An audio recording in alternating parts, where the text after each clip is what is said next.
Bonjour Guillaume. Bonjour. Guillaume, vous êtes chercheur en systématique. Vous étudiez les poissons modernes qu'on appelle, je crois, les téléostéens ou quelque chose de ce genre-là. C'est juste, ça. c'est ça. En quoi ça consiste votre métier exactement?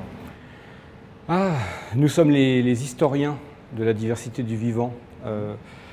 Nous reconstituons les relations d'apparentement entre les espèces. En l'occurrence, dans mon équipe, il s'agit des téléostéens, les poissons modernes. Ouais. Et à partir de ces apparentements, qui est plus apparenté à qui, on construit des classifications. La systématique, c'est la science des classifications. Donc vous étudiez les relations entre les êtres vivants. Pour vous, c'est quoi un être vivant? Et aussi, l'autre partie de la question, c'est quoi être vivant? Je vais commencer par être vivant. Toute matière change. La définition de la matière, c'est le changement. Qu'on regarde des montagnes, qu'on regarde des cailloux, qu'on regarde de l'eau, qu'on regarde un téléostéen, ouais. Ça change. Quand nous-mêmes nous changeons, nous vieillissons. La matière qui nous compose s'altère, se modifie au cours du temps.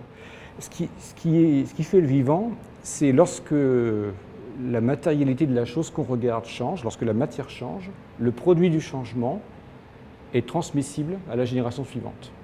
Et du coup, un être vivant? Un être vivant, ça serait une entité qui est capable de produire du semblable, pas de l'identique, jamais, parce que la matière change de toute façon. C'est pas du clone. C'est pas, même les clones ne sont pas identiques. Ah oui. Identiques au sens vraiment rigoureux, oui. Franchement, ça n'existe pas. Donc, c'est quelque chose qui fait du semblable et qui un être vivant qui serait quasiment autonome à faire du semblable. Ouais. Une plante, un oiseau, un poisson, donc nous sommes tous des organismes. On m'a aussi parlé, moi, des espèces. Est-ce que, du coup, ça doit vous raconter quelque chose d'assez précis? Est-ce que vous pouvez m'en parler un peu de cette notion d'espèce? Les êtres vivants se croisent, font des petits ensemble. Ça fait un flux de génération. Et ce flux de génération, on peut le comparer à un fleuve, presque, un fleuve de génération, des individus qui se croisent entre eux et qui font la descendance fertile. Ce fleuve n'est pas constant, les générations se suivent et ne se ressemblent pas complètement. Et ce qu'on appelle une espèce sur le plan théorique, c'est le maintien de ce fleuve tant qu'il ne se divise pas. Matériellement, au cours du temps, ce fleuve il est continu.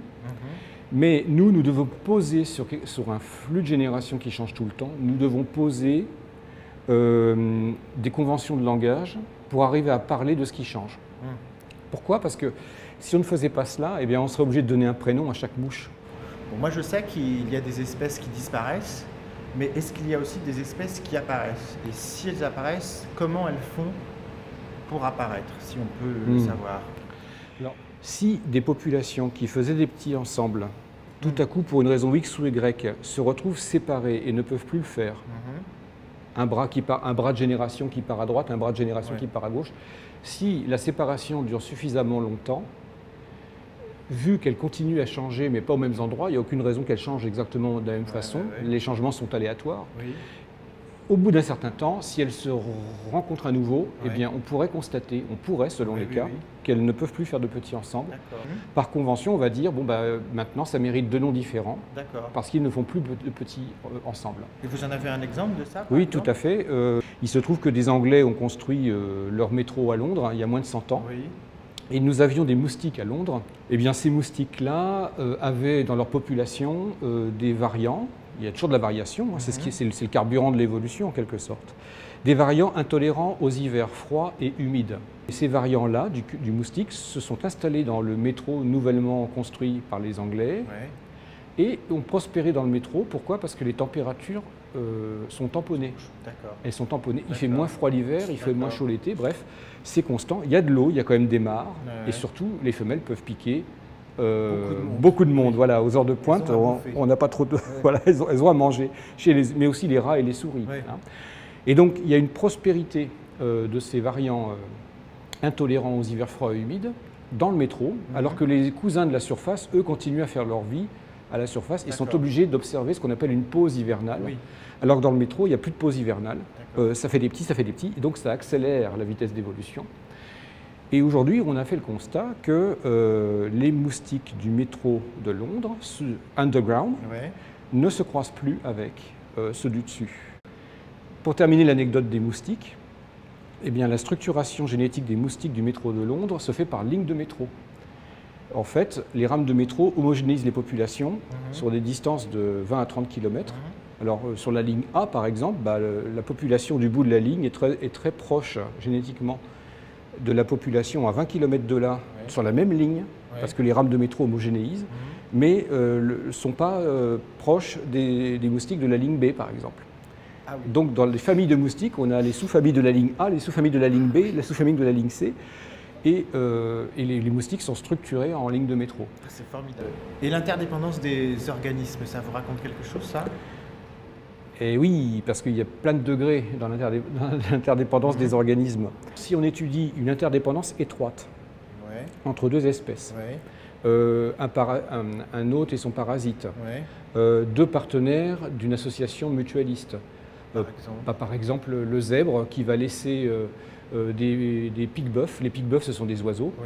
Le zèbre va laisser des pique-bœufs lui monter sur le dos et lui picorer les parasites qu'il a dans son pelage.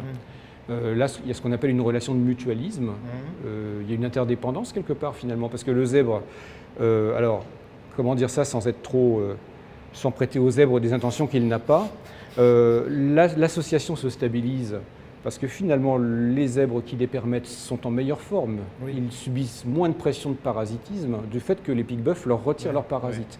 Et les pique-bœufs, eux, ont un avantage reproducteur à faire cela, car en montant sur le zèbre, il se nourrit. Et donc, c'est une relation simple, mais c'est un début de relation qui, parfois, dans le vivant, peut arriver à des intrications extrêmement étroites. On m'a dit qu'on était des animaux sociaux et que, par exemple, les abeilles, les fourmis étaient des animaux eusociaux. Est-ce que vous faites un lien entre systèmes sociaux et évolution des espèces? Je vous le fais en cours. L'union fait la force. Dans certaines circonstances, celles des populations qui pratiquent des comportements solidaires, des comportements d'entraide, des sentiments de compassion qui pourraient faire qu'on va porter aide à son semblable plutôt qu'à lui piquer ses ressources, en quelque sorte. Celles des populations qui pratiquent ça font mieux face collectivement aux aléas de l'environnement que celles qui ne le pratiqueraient pas. Et si ces traits d'entraide en quelque sorte sont héritables, par imitation même, eh bien, s'ils sont héritables, ils vont avoir tendance à se répandre dans certaines circonstances dans les générations suivantes, parce que collectivement, le bénéfice en termes de nombre de petits collectifs, le nombre de descendants est plus grand. Et donc là, on a ce qu'on appelle chez Charles Darwin, en 1871, l'origine de la socialité, l'origine des comportements, l'origine du sentiment de compassion, l'origine des comportements d'entraide, et même une origine naturelle de la morale. Une question qui fait beaucoup parler. Est-ce que vous pouvez imaginer à quoi Homo sapiens ressemblera dans 1 million d'années? La variation propose, l'environnement dispose, si vous me permettez de faire vite. On ne sait pas de quoi demain sera fait l'environnement. Alors, on arrive aujourd'hui, à force de voir les courbes, on sait que ça se réchauffe, bien sûr. Les fenêtres de prédiction possibles sont tellement grandes qu'on n'est pas capable de savoir ce que sera l'environnement dans 1 million d'années. Donc on n'est pas capable de savoir ce que sera l'évolution humaine. Merci Guillaume. Merci.